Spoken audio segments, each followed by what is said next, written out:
Shortly after the Senate passed the amended budget resolution, which includes Biden's nearly $2 trillion pandemic relief plan, the House approved it as well. This allows Democrats to pass Biden's American Rescue Plan without Republican support. NTD's Karistyna Kim takes a closer look at what this means for Americans. Both votes in the House and Senate were passed completely along party lines. Republican members voiced their concerns, saying they want a package that is targeted to those who need the money instead of a blanket stimulus. Democrats disagree, saying the large price tag is necessary. Well, the size of the package was determined not for shock value, but to address the dual crises that we're facing.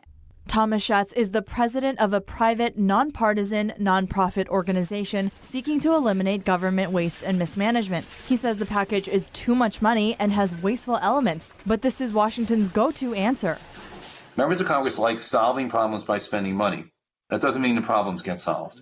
President Biden calls the package big and bold. He says his plan will create more jobs, more growth, and makes the U.S. more competitive. It's better economics.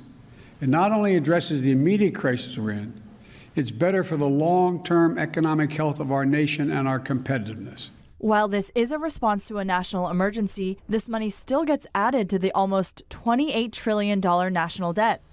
And Schatz says the giant relief bill will catch up to Americans as it needs to be paid somehow.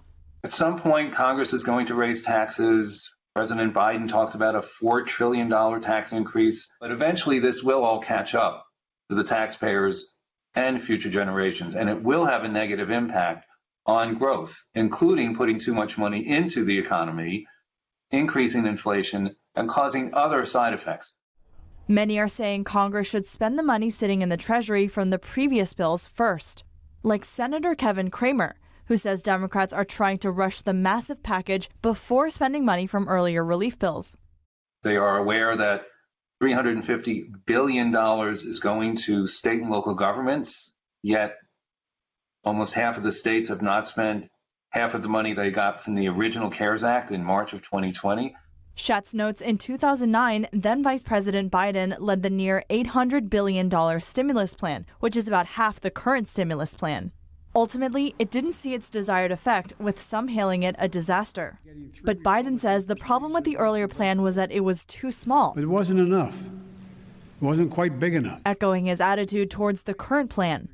Schatz notes this is only the beginning of the spending process. For example, the 2022 fiscal year's budget will be set in October. He says this is the time for Americans to urge their representatives to be more fiscally responsible.